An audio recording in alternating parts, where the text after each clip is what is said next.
There is no evidence that Iran has nuclear weapons. They may have 60% enriched uranium, but this is not a war crime. They're even technically still within the parameters of the Nuclear Non-Proliferation Treaty, of which Iran is a signature. Iran does not have to abide by the Non-Proliferation Treaty guidelines when they're being threatened by the United States, by Israel. They're under maximum pressure sanctions, which are an act of war, which are illegal under international law, by the way. It should be done through the UN, but they're not.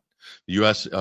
has waged economic war unilaterally. But put that aside for the moment. Where are we here? This is exactly a rerun of the pre-Iraq War 2003 scenario with a WMD accusation and no evidence and a threat of war. With a U.S. record, why would Iran trust the United States that if they allow inspectors, in which the Iraqis did, to look for weapons? Scott Ritter himself. He was one of them.